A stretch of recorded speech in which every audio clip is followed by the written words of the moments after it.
What is a personal property memorandum in my Minnesota estate plan? My name is Andrew Ayers. I'm an estate planning and business law attorney with offices in Edina, Minnesota, and New York City. And today, let's take a look at one of those ancillary documents we use in our estate plan, but one that can be very important to make sure that your things get to the right people as you intend them to.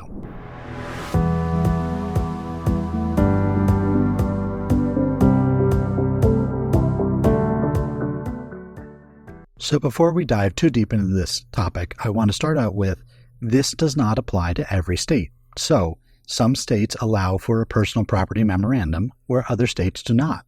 So in this case, we're going to look at Minnesota and its allowance of the personal property memorandum as part of our estate planning documents. However, before you spend too much time on this, if you're in a different state, for example, like New York, that does not allow for a personal property memorandum, this video probably isn't right for you, and it's not going to give you too much insight on how you can add something like this to your estate plan because the state doesn't recognize it. So if we're in Minnesota or another state that acknowledges and allows for a personal property memorandum, what we can do is create a separate document from your will or your trust, and it's usually a short document that will list out what happens to certain things of yours, your personal property. So for example, your jewelry, your furniture, artwork, clothing, electronics, things that are smaller in nature. So maybe china that's been passed down throughout your family. We have some artwork maybe, again, jewelry from your great-great-grandmother that you want to make sure it goes to your granddaughter. There's a variety of ways we can use the personal property memorandum, but its main purpose is for these smaller things, this personal property that we would like to distribute to specific people in our family. And so the way this is going to fit into our estate plan is it's going to be a separate document, but we're going to reference it either in our will or our trust. There'll be a provision that says my personal property should be distributed according to the personal property memorandum, and anything that's not on there, then your will or trust will say what happens to the rest. So we don't have to put every single item of your personal property into the memorandum. We want to just put the big things, the important things, again, the jewelry, the artwork, the specific items that we want to make sure go to specific people. So the list that we're going to create is going to be usually pretty short. For example, the artwork, grandmother's china, and then we put the name of the person who's going to get it. And we also say if they are deceased, do they then pass that bequest on to their children, or does it only stay with the person who you're giving it to? Like our other documents in our estate plan, the personal property memorandum will be kept with our documents. So in addition to your will or trust, when we have our document holder at the end of your estate plan, we want to make sure that we keep this document with your other estate plan documents. Now, the difference between this document and some of the others is you don't need to sign it in the presence of a notary. It doesn't have to be witnessed. So you can actually have your personal property memorandum easily updated over time. And the way we update it is we just fill out a new one, we sign it, and we date it, and then your will or your trust will say that the most recently signed version of your personal property memorandum will be the one that controls in the case of your death. There are 4 different reasons why we're going to use a personal property memorandum. The first is going to be flexibility. As I just said, it's a lot easier to fill out. It's easier to sign. We don't need to use a notary and witnesses every time we need to update it. Second, we have clarity and specificity, meaning that we can be very specific and clear on what we're doing with certain things in our house. So we, again, that artwork or that jewelry, we want to make sure it's going to the right person. We don't have to list out everything. It doesn't have to be a big generalized concern in our will or trust. We can have a nice specific list of where things go. Number 3 is it allows us to avoid probate for certain items. So some of these bigger ticket items like the artwork or the jewelry, rather than having to go through your probate court to be distributed, we have a specific list that we can use, and the court can say, great, just go distribute those 4 things to these 4 people, and we'll deal with the rest under the will, or if there is no will, we'll have to deal with it through court orders. And number 4, it's cost effective. So it shouldn't cost you any extra money in your estate plan if you're working with an attorney to create a personal property memorandum.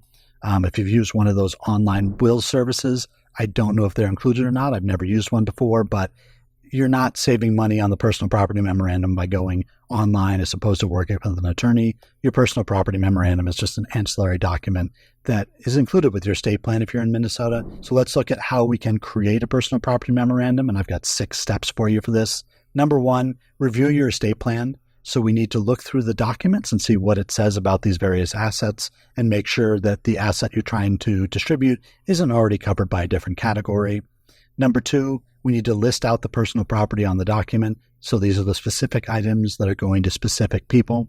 And that is step number 3 is make sure we designate the right person. So if you want the jewelry to go to a specific granddaughter, make sure you're designating them specifically in the document. You can give it to your grandchildren generally, but then your executor or your personal representative is going to have to sort out who the grandchildren are and who gets what. Number 4, very important, sign and date the document. As I said, we don't have to use witnesses. We don't have to use a notary public for this. However, the way we use a personal property memorandum is the most recent signed and dated version is the one that controls. So if you sign one on November 1st, 2023, and then you sign another one on November 1st, 2024, the November 1st, 2024 document is the one that would control if you pass away. Number 5, make sure you store it with your other estate planning documents. We don't want to have it in some other place where your personal representative can't find it, because then it becomes useless. So we want to make sure we have it with the documents, especially when your will or trust says, I have a personal property memorandum. We want to make sure it's easily available, meaning the most recent version is easily available. So if you update it, we want to make sure we destroy the old copies, because otherwise you may have to get into a fight over which was the most recent version, especially if you forgot to date the one you most recently signed. And number 6, make sure you review and update the personal property memorandum regularly. So these things may change. You may have sold that artwork. You may have given away some of that jewelry to somebody else that's not in the personal property memorandum anymore. So it's a very easy document to update. I would suggest at least once a year, take a look. And if you need to make the updates, you can make the updates and just sign it and date it, and you'll be all set. That's some downsides to a personal property memorandum. And as I started the video pointing out, it's not recognized in all states. So if you're in a state like New York and you create a personal property memorandum, the surrogate's court will not necessarily even recognize your work that you've done on this document.